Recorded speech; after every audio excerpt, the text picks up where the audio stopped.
Well, good morning, everybody. Todd, I had one question. Gordon said that Let's begin by rising and thought singing there should Spirit be a of gong Life, at the end of the 123. Did he ever talk to you about that? He didn't talk to me about Okay. it. Yeah, All right. Yeah.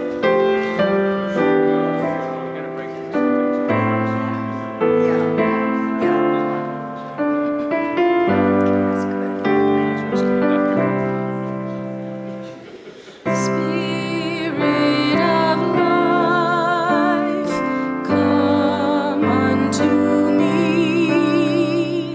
Sing in my heart all the stirrings of compassion.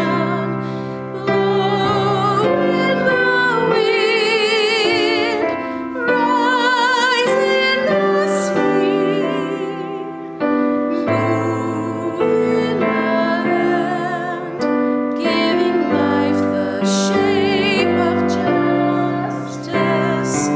Roots hold me close, wings set me free.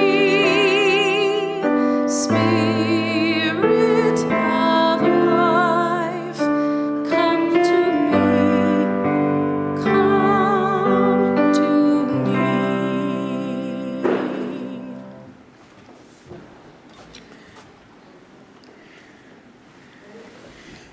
Good morning, everyone. Good to see you. Welcome to the Unitarian Universalist Church of Spokane, where we join together to create a nourishing, liberal religious home and to champion justice, diversity, and environmental stewardship in our wider world, or as we say in short, to create community, find meaning, and wonderful. I want to begin, as always, by welcoming all of you to this space, whether you are in the physical space or joining us via our live stream this morning. It's great to have all of you with us, as always. We embrace all that you bring with you, your uniqueness, your unique beliefs and background and lifestyle and experiences and differences. All that helps make you who you are is welcome here today. So glad to have all of you. I do have a couple of announcements I want to make this morning.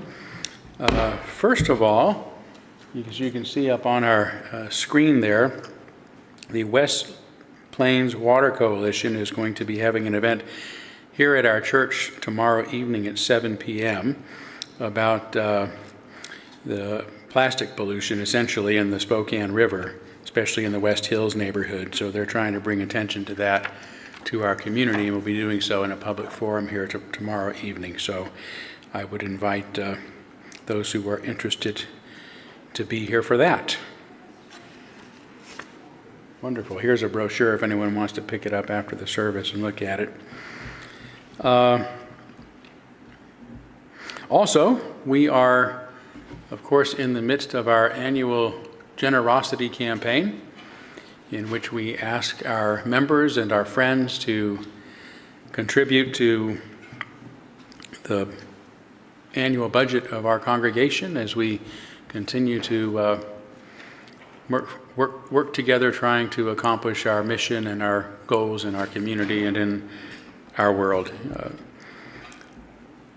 I know these are difficult and uncertain financial times, and it's hard for any of us to plan ahead, so your generosity is especially appreciated at this time. We do have obviously a substantial community, including, of course, staff salaries, but also the many known expenses that go with having a building this size and trying to accomplish other services that we continue and programs that we continue to have throughout our community. That sounds a little bit boring, I know, but this congregation has been in this community for nearly 140 years now, and we have accomplished many wonderful things together and always found ways to get through whatever windfalls or shortfalls that we have had. So every anything that you can contribute helps. All churches run on the concept of the stone soup story, right? That it may not seem that putting our carrot or our onion or whatever it might be in the pot means a whole lot, but together we end up making enough to feed a lot of people, to nourish a lot of people. That's also the story in the Christian scriptures that Jesus asking people to share their fish and their bread and whatever they had, and before you know it, they had an abundance of resources. So together we can, and together we will. And again, this is an exciting time, and we do appreciate your generosity, particularly those of you who might be live streaming with us, maybe some of you who aren't even members of the church but are friends. We sure appreciate all that you do for us as well. So thanks to one and all. I'll talk a little bit more about the pledge campaign during my sermon today. But I do want to, as has become our tradition here at the first service, give our morning dog truth. We just assume that everyone at the early service is a dog lover. If you're not, you can come back for the second service. I'm kidding. So I'm going to do two this morning. This is from a line from a dog's favorite song. Every snack you make, every meal you bake, every bite you take, I'll be watching you.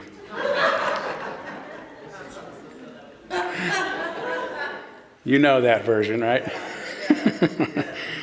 And then the one that I really like and know all too well is true is, if you want the best seat in the house, you'll have to move the dog.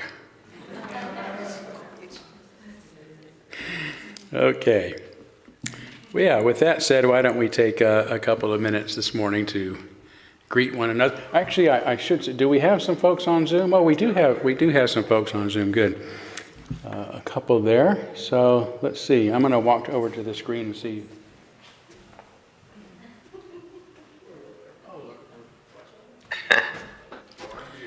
Yeah, it looks like Lorraine is with us, and then the Andersons. So good to have you. I know our Zoom gathering has shrunk a little bit due to some ongoing technical difficulties, and that some folks are going to watch our live stream and then get together afterwards in fellowship over Zoom. And Todd Milne had a great suggestion this morning that we might set up a computer and a TV monitor in the fellowship area, so that actually members in our physical congregation can engage with some of you during that Zoom social hour as well. So, but for now, how is Lorraine doing, and how are the Andersons? We're doing good. We're getting along with our new puppy. Yay! Oh, you're at the right service now. This is Millie. Millie, what kind of puppy is Millie? She's a part Australian cattle dog and part pain in the ass.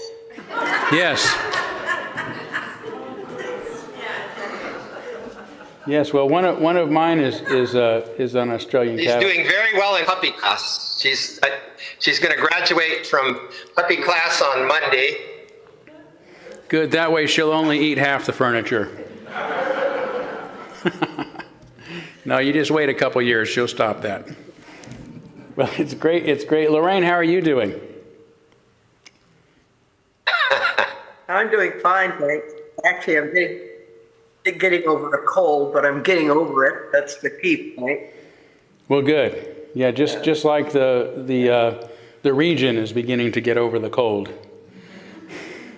It's sunny here, at least in Spokane today, so. All right, well, thanks both of you for being here, and to everyone who is live streaming with us, we always want to welcome you as well. And we are going to take just a few moments now to greet one another, however you wish. Are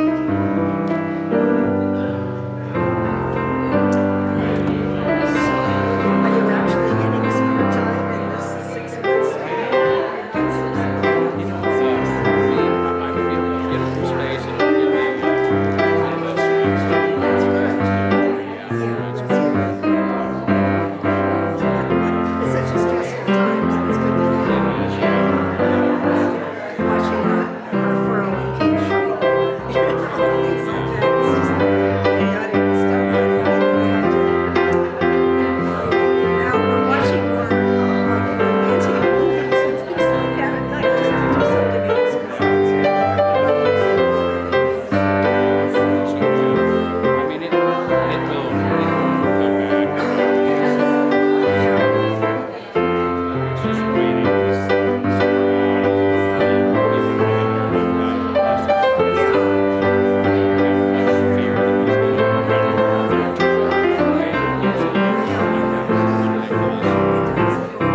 All right, more time to visit with one another during our social period following the service, so please stay around for that.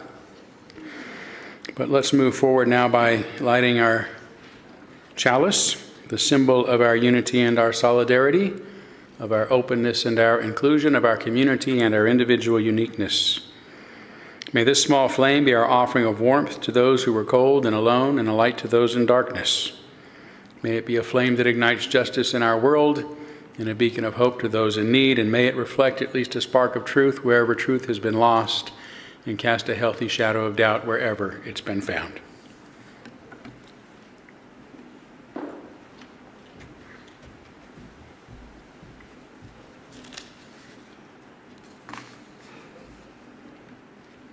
Although many of this year's political storms seem unprecedented, we have been through an assault on liberal values and threatened authoritarianism many times before in our history, an assault that's led us to question and perhaps redefine our religious values. We saw the pendulum swing in the 1960s following the assassination of President Kennedy, after Congress enacted several progressive programs, including Medicare, the Civil Rights and Voting Rights Acts. A bitter debate over the Vietnam War sparked an assault on liberalism and a backlash that led to the election of Richard Nixon. During this tumultuous decade, Unitarian Universalist minister Dr. George Marshall wrote the book Challenge of a Liberal Faith. A Montana native and a close friend of Dr. Albert Schweitzer, Marshall ministered to the Church of the Larger Fellowship from 1960 to 1985. He died in 1993. In his book, he asked the question, who is a Unitarian Universalist? He wrote, in religion, he or she is a free thinker who would be considered a heretic, radical, infidel, or nonconformist in other churches. Being independent in thought, he or she is basically an anti-institutionalist who, nevertheless, has combined with others of like mind to develop and maintain an institution based on individual freedom, convinced that the nurture of the free mind is necessary for the improvement of the human lot. Does this definition still apply to today's UU Church? Reverend Todd Eckloff will explore that question this morning. Okay, please turn to 113. Where is our holy church?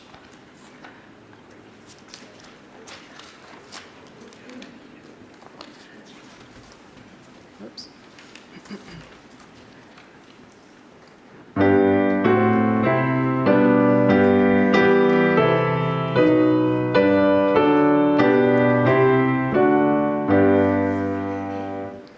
Where is our holy church, where race and class unite, as equal persons in the search for beauty, truth, and right?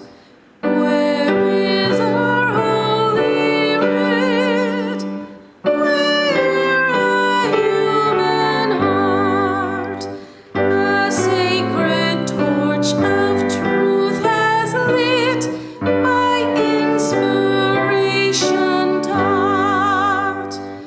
Where is our Holy One? The mighty host respond. The people rise in every land to break the captive's bond.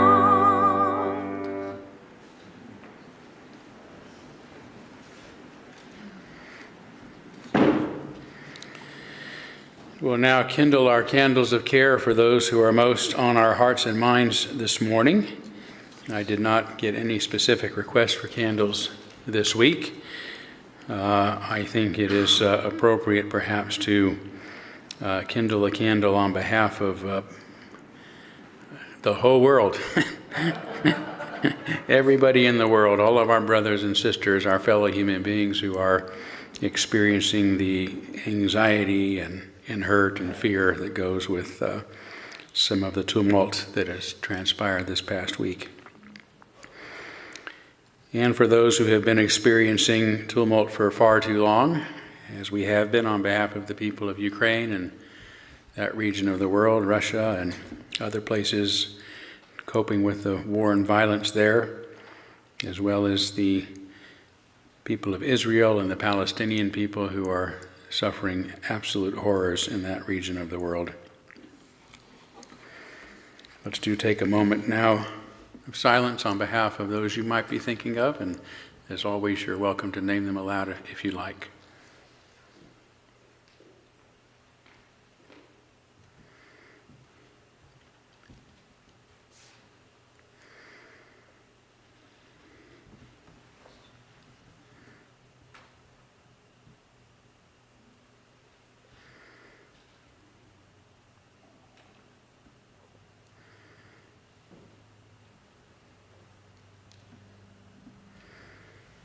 Those named aloud and those embraced in our silence, and all those who are suffering in our world at this hour, we hold in our community with compassion. And we now gratefully give and receive this morning's offering, which helps sustain this community and our mission to the larger world.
Jackie, that was amazing, as always.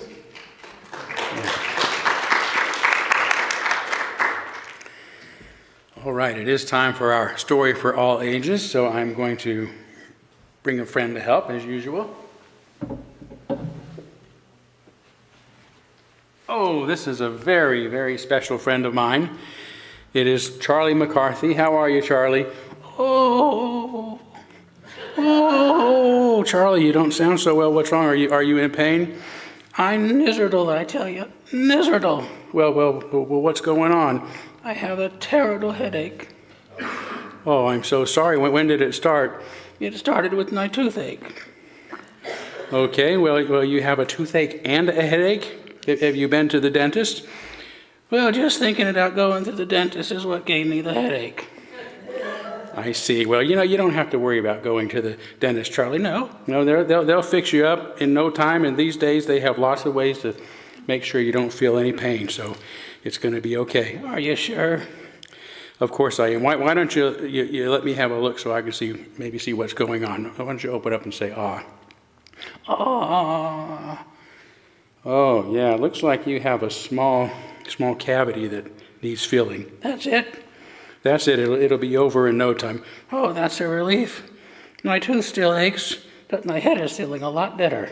Well, that's good. I'm glad. And next time, don't wait for your pain to get worse. Pain is there to let us know when something is wrong so that we can address it. Oh, brother, here it goes.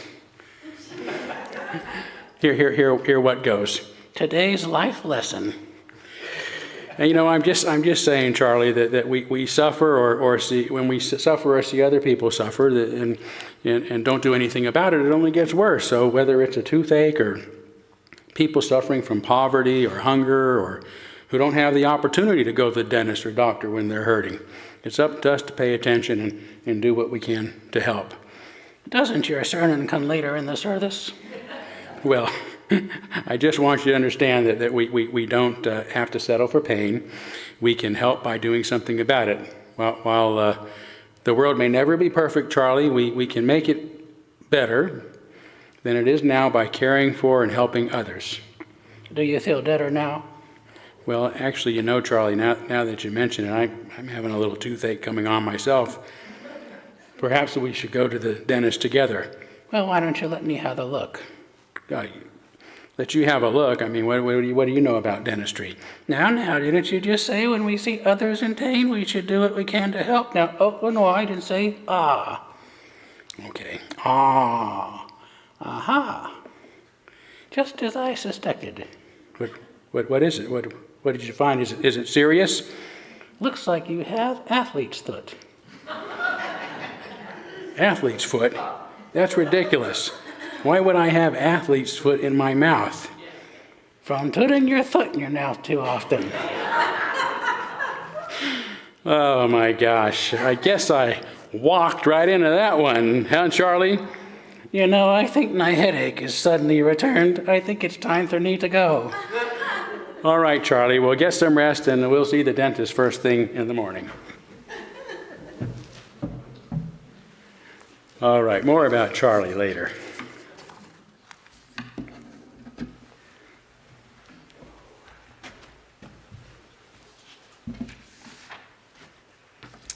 As we enter into meditation, I invite you to get comfortable, breathe deeply, and consider these words from Dr. Martin Luther King Jr.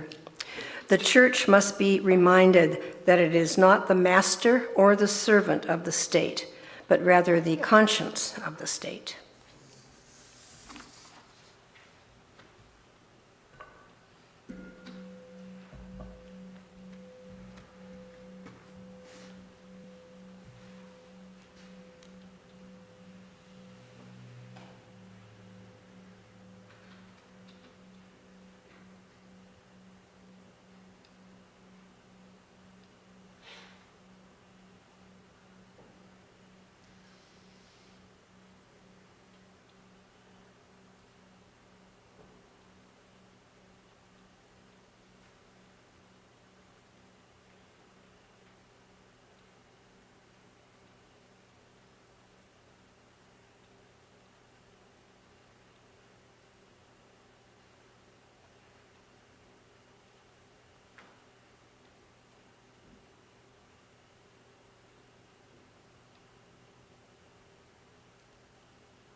if you ever change your mind about leaving me behind, baby, bring it to me.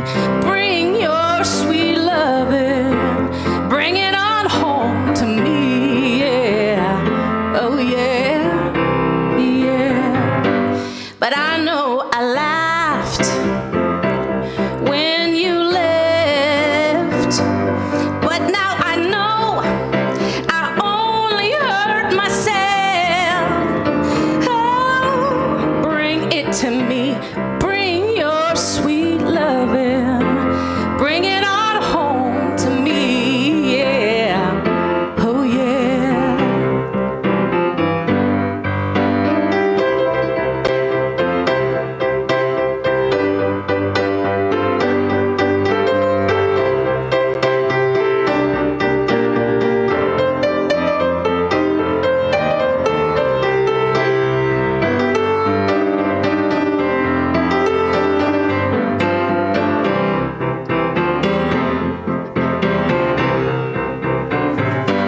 Well, I'll give you jewelry and money too, but that ain't all I'm gonna do. Yeah, bring it to me, bring your sweet loving, bring it on home to me, yeah. Oh yeah. One more thing, I tried to treat you right, but you stayed out all night. Oh, but I forgive you. Oh, bring it to me, bring it on home to me, yeah. Oh yeah, yeah.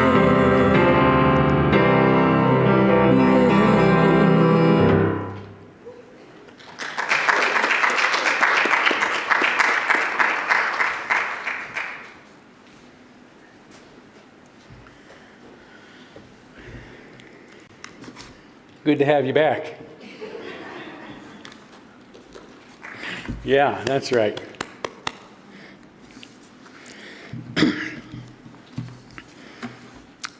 My interest in ventriloquism began with my early childhood affection for Edgar Bergen's famous dummy, Charlie McCarthy.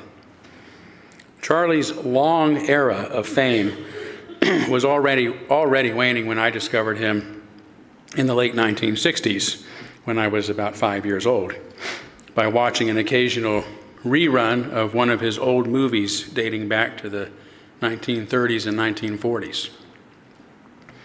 After he was fabricated in 1922, Bergen took Charlie on the road and became a successful vaudeville act, so successful that in 1937 they were invited to join the Chase and Sanborn Hour, a coffee company sponsor. It was a popular variety show broadcast during the golden age of radio.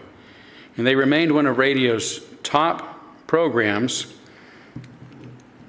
often one of its number one shows for many of those years, for almost 20 years. And the pair were among the most famous celebrities in the world, having performed alongside guests as renowned as Groucho Marx, Mae West, Frank Sinatra, Liberace. Charlie even had a mock wedding with Marilyn Monroe and met the Queen of England. He and Bergen also starred in several movies, had their own TV show during television's early years, and eventually received an honorary Oscar, carved out of wood, just like Charlie. Edgar Bergen died while performing one last time at Caesar's Palace in 1978, just after having a cameo in the Muppet movies, which Charlie and Edgar inspired Jim Henson. And today, the original Charlie McCarthy puppet is propped up behind glass at the Smithsonian Institute's National Museum of American History. a once famous figure now forgotten by at least a couple of generations. So it's fitting that he has a place at the Smithsonian, honoring a time in American history when Charlie McCarthy was the most famous and beloved household name in the country, a ventriloquist dummy who became the unlikely celebrity on the radio. The duo's important role in American history was amplified by those Bergen and McCarthy programs that aired during World War II.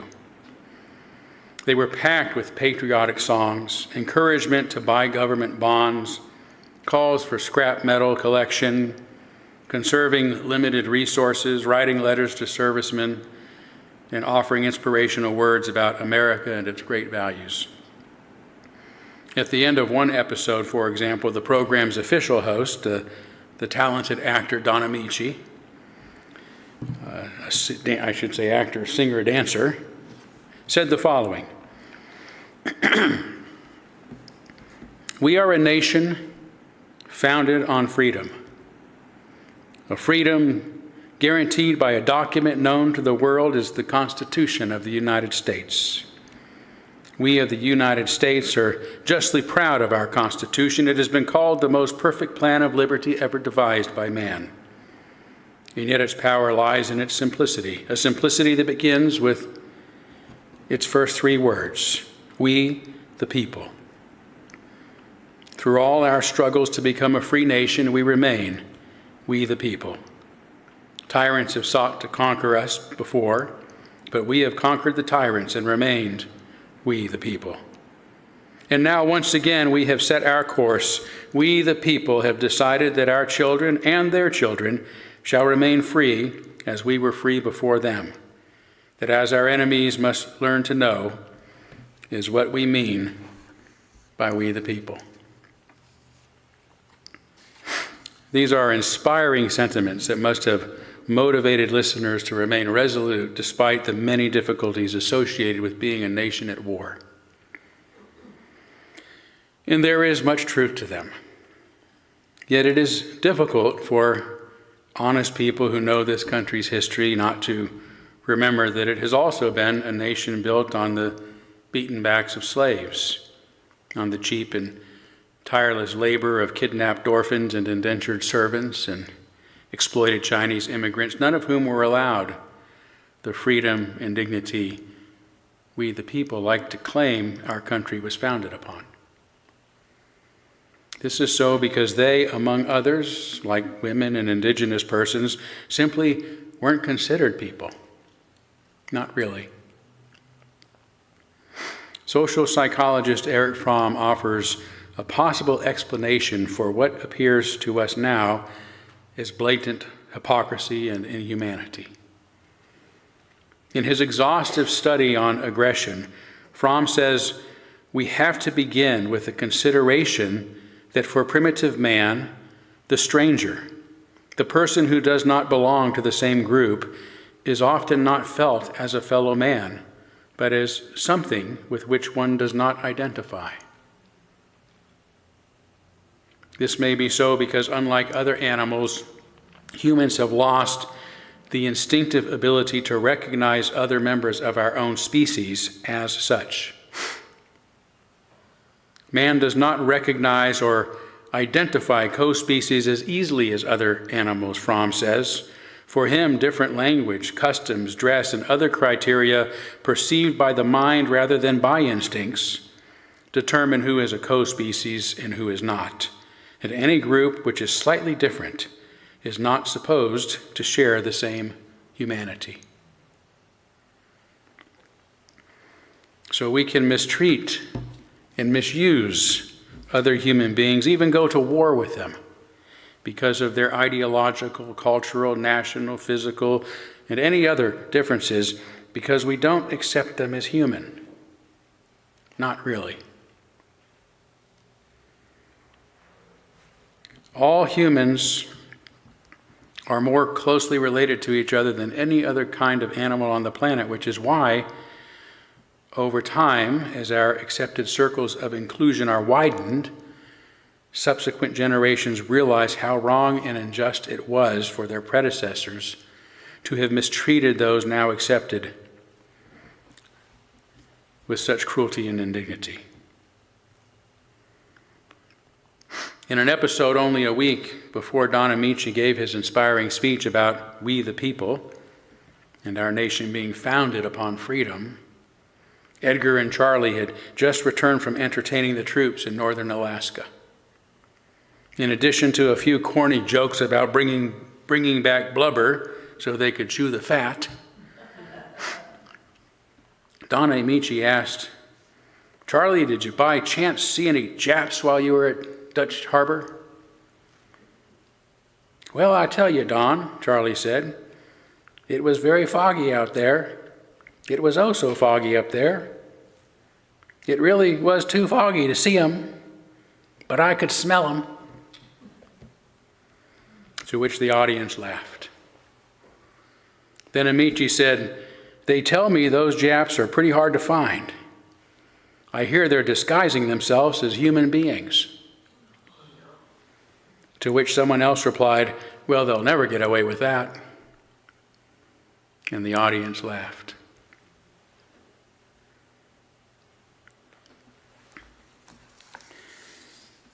As much as I enjoy listening to these old radio shows, this bit caught my attention. Unlike its original audience, as a contemporary man, I found these remarks disturbing and not funny in the least. But I do not look backward and judge those who laughed then by today's standards, which have evolved, at least partly because of their mistakes, just as tomorrow's generation shall hopefully benefit from ours.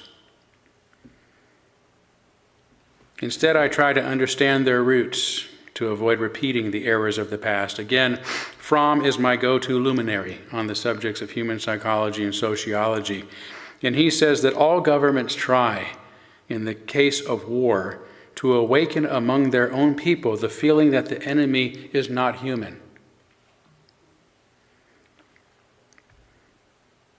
It seems almost a rule when one wants to make it easier for one side to destroy living beings of the other, to indoctrinate one's own soldiers with the feeling that those to be slaughtered are non-persons.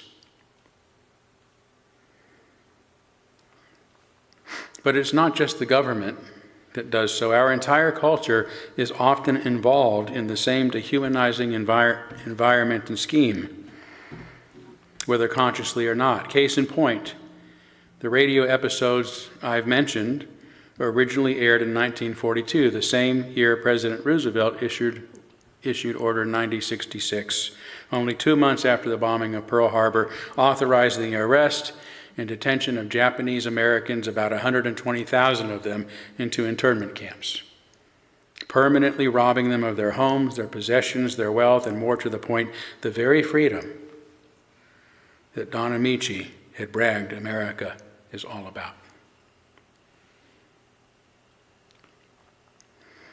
America was supposed to be better than this. Just as today we are supposed to be better than arresting and deporting legal immigrants who have exercised their freedom of speech in protest of Israel's inhumanity against Palestinians living in Gaza.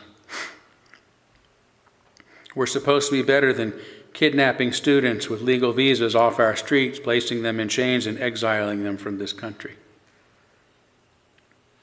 We're supposed to be better than disappearing hundreds based on unproven charges and sending them to foreign hardcore prisons without due process, in violation of our own laws.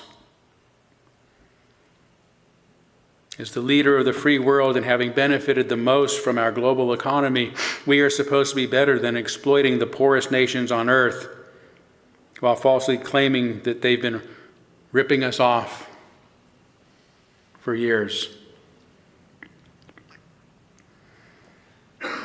As individual Americans, we're supposed to be better than attacking the character and threatening the livelihoods of those we disagree with. We're supposed to be better than electing obvious authoritarians to lead our free nation. We're supposed to be better than denying obvious truths about vital matters like the importance of vaccines and the reality of carbon-based climate change just because truth doesn't concur with our unfounded paranoid conspiracy theories. We're supposed to be better than banning books from public schools and libraries. We're supposed to be better than judging people by the color of their skin rather than the content of their character, including white people now, for those overzealous so-called social justice warriors out there. We're supposed to be better than resegregating society based on our identity groups for those woke liberals out there. We're supposed to be better than demanding freedom for ourselves while denying it for others, for those who, for whatever reasons, are perceived to be so different than us that they are not really human beings and thus they don't deserve the same rights that we expect.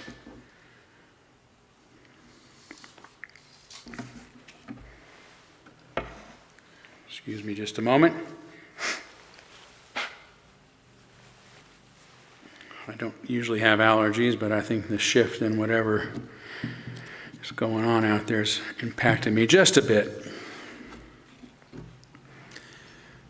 The United States of America was founded upon the Enlightenment principles.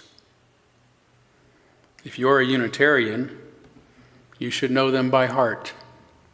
Not just because I've been talking frequently about them for the past half-decade, but because they are the principles that our liberal religion is also founded upon. The most fundamental principle of them all is human dignity, which philosopher Immanuel Kant called the categorical imperative, meaning it is unconditional in any circumstances and is essential to all that we do. Kant defined this imperative as no person should be treated as a means to someone else's end, but should be considered an end within themselves.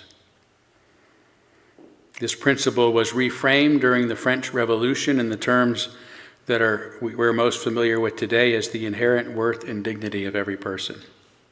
And as I like to add, all peoples. The inherent worth and dignity of every person and all peoples. Japanese people, Mexican people, Palestinian people, Ukrainian people, Chinese people, Russian people, Iranian people, Canadian people, Greenlander people, transgender people, Democrat people, Republican people, liberal people, conservative people, millionaire and billionaire people, poor people, Tesla driving people, and on and on. All people everywhere. As Tibetan Todorov says in his book In Defense of the Enlightenment, those who felt imbued with the spirit of the Enlightenment cherished their belonging to the human species more than their affiliation to their country. Or as Montesquieu succinctly said, I am necessarily a man, I am French by chance. Our nation, like our liberal religion, was founded upon a belief in our common humanity and the belief that humanity is universal, no matter where we are from. And this is why all Americans should stand in opposition to a government that seeks to put our welfare, the welfare of 4.3% of the world's population, above the 95.7% of other human beings living with us on this small blue pearl that is our shared home. This is why I prefer Erich Fromm's reworking of the categorical imperative as the principle that good is what is good for humanity and evil is what is detrimental to humanity, the sole criterion of ethical value being human welfare, and that the unfolding and growth of every person should be the aim of all social and political activities. In his book, The Anatomy of Human Destructiveness, Fromm details the reasoning behind this imperative. He says, we need to create the conditions that would make the growth of mankind, this unfinished and uncompleted being, unique in nature, the supreme goal of all social arrangements. Genuine freedom and independence and the end of all forms of exploitive control are the conditions for mobilizing the love of life, which is the only force that can defeat the love of the dead. The latter, the necrophilious orientation, like war, as we have seen, is dependent upon dehumanizing others. The love of life, rather, a biophilious orientation, moves us to truly recognize and care for all human beings, all of whom are part of the totality of life. We create and maintain human dignity by upholding freedom, reason, and tolerance. Freedom is the freedom to speak, to move about, to determine one's own purpose, and to enjoy the benefits of society equally and without prejudice. Reason means more than just thinking well. It means allowing people to think for themselves no matter how much we might disagree with them.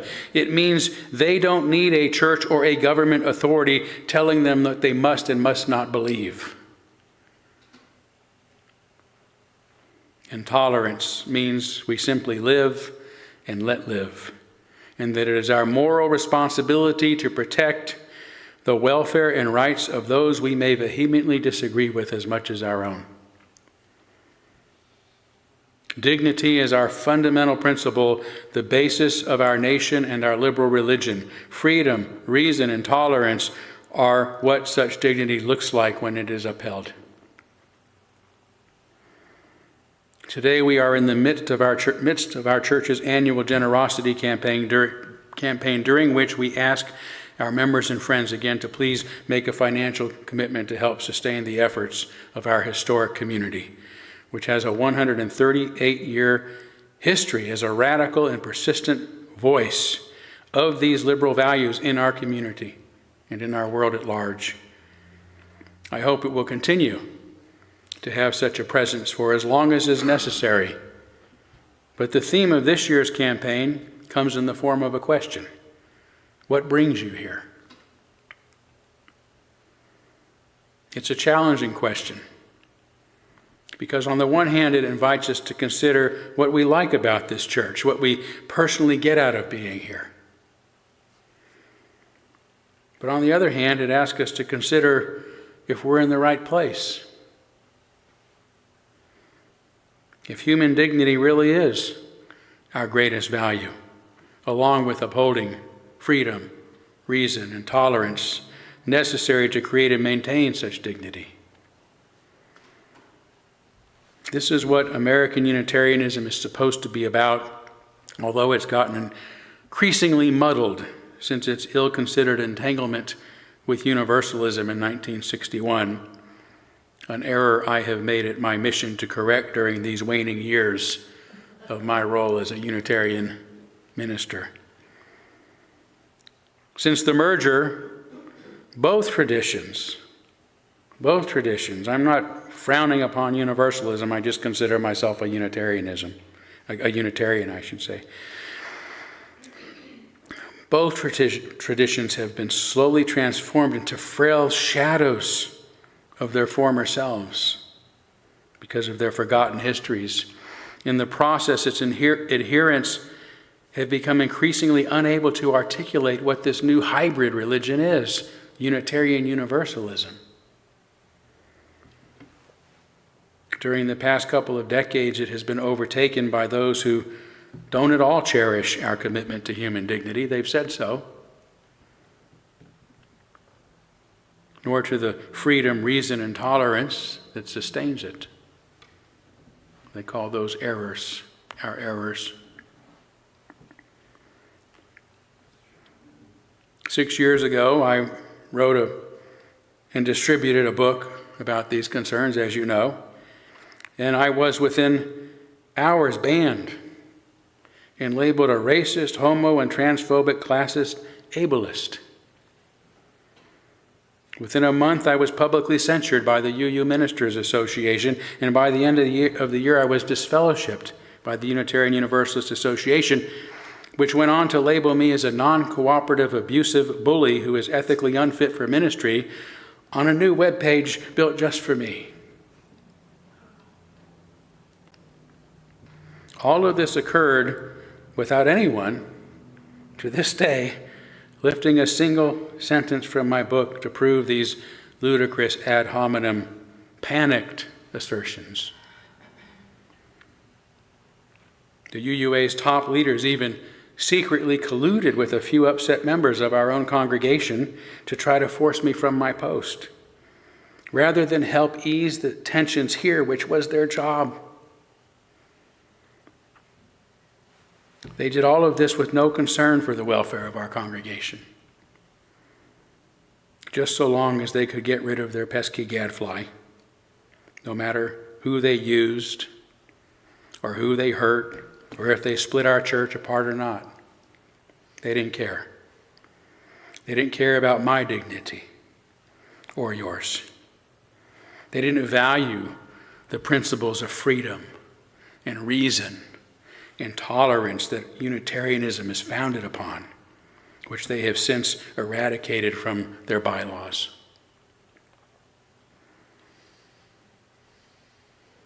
Most of us well recall how difficult this was to go through, resulting in about 10% of our members splintering off, people we knew and loved, people we thought knew and loved us.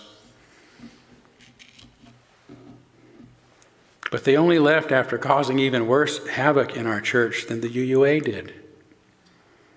They wrote and distributed letters comparing me to Donald Trump, along with a letter to everyone in our congregation asking them to reduce their contributions to a bare minimum for as long as I remain in the pulpit. If I believed that would have helped, I would have left, but I knew if I would, the split would have been far worse. The shock, the stress, the pain, the cruelty, the grief, the depression, and the lies about me that I experienced were often more than I could bear. But I stuck it out because so many of you asked me, please stay. Please stay. And you came together and helped me stay. Thank you.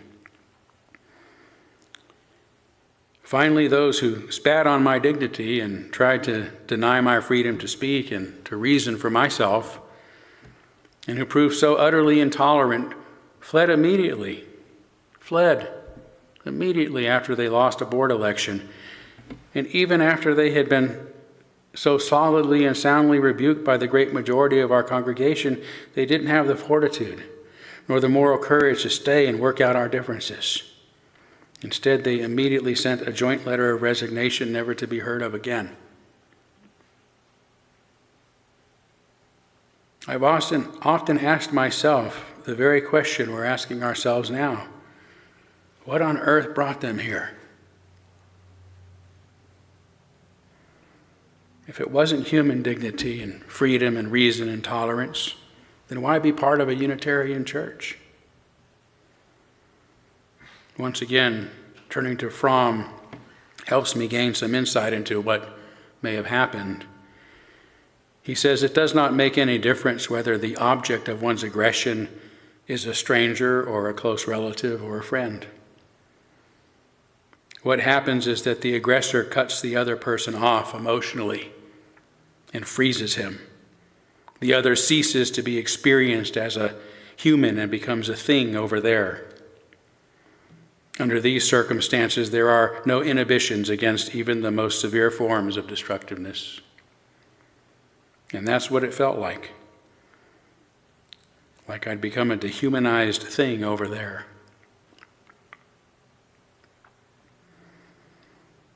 When all this turmoil was going on, my late friend, Reverend Happy Watkins, was extremely concerned about my welfare. He even came unannounced to a Sunday service once and asked to speak to our congregation, and with tears in his eyes, he said, "Please take care of this man. He's my friend and I need him." Afterward, I reached out to hug him, and I remember just collapsing in his arms and momentarily weeping. He later told me that the next day, one of those wanting me to leave called him, chastised him for coming, and tried unsuccessfully to convince him of what a terrible person I truly am.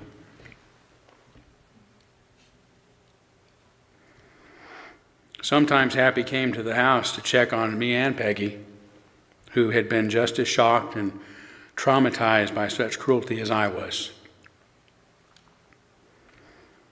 After expressing her shock at some of those who had been the very worst, Happy told her, "Church people are some of the meanest people in the world."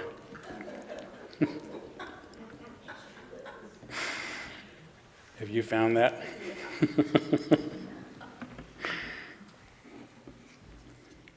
I guess ministers and faith leaders from any tradition know that this is so. That people are the same wherever you go, as the song says, there is good and bad in everyone. Still, I don't want to settle for this explanation.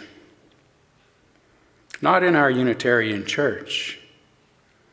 Because our first principle, the thing that is supposed to bind us together, is our respect for the inherent worth and dignity of every person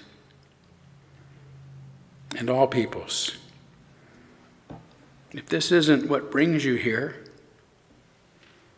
if we above all cannot treat each other with respect and dignity, then we're in the wrong place. If this is the case for you, then don't wait to cause a split before you split.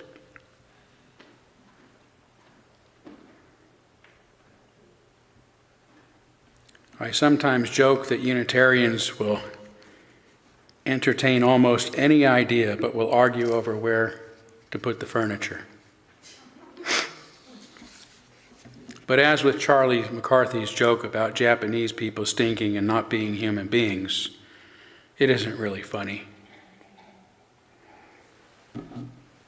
Those who have to have their way on every little matter, treating those who think differently with hostility in the process, are in the wrong place.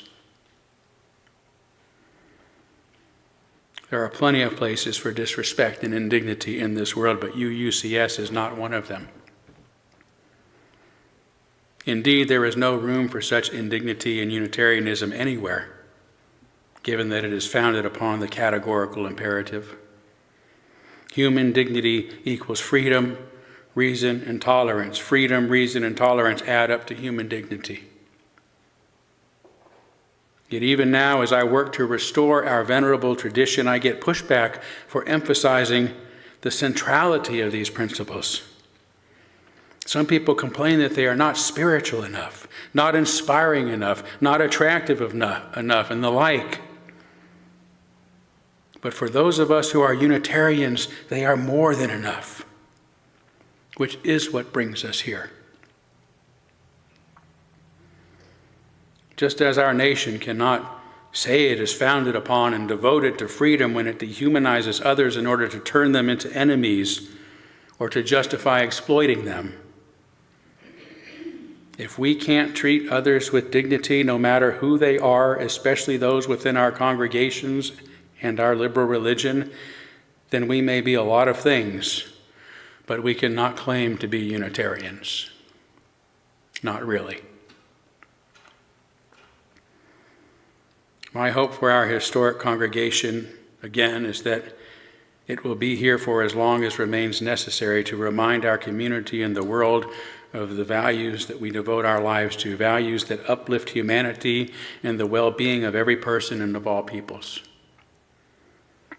But if we're not here and not doing this, then we should be asking ourselves, what brings us here? Thank you.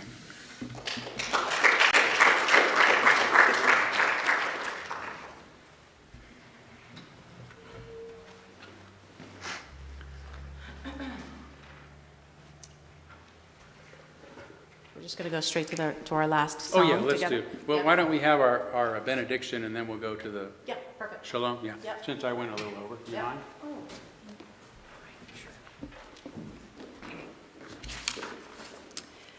As we depart today and welcome a chilly spring, remember these further words from UU Minister George Marshall. The Unitarian Universalist is encouraged to hold the head high proudly as a member of an ongoing stream of religious liberalism that has paved the way for progressive advances throughout the centuries. Amen. Blessed be. Salam alaikum and shalom.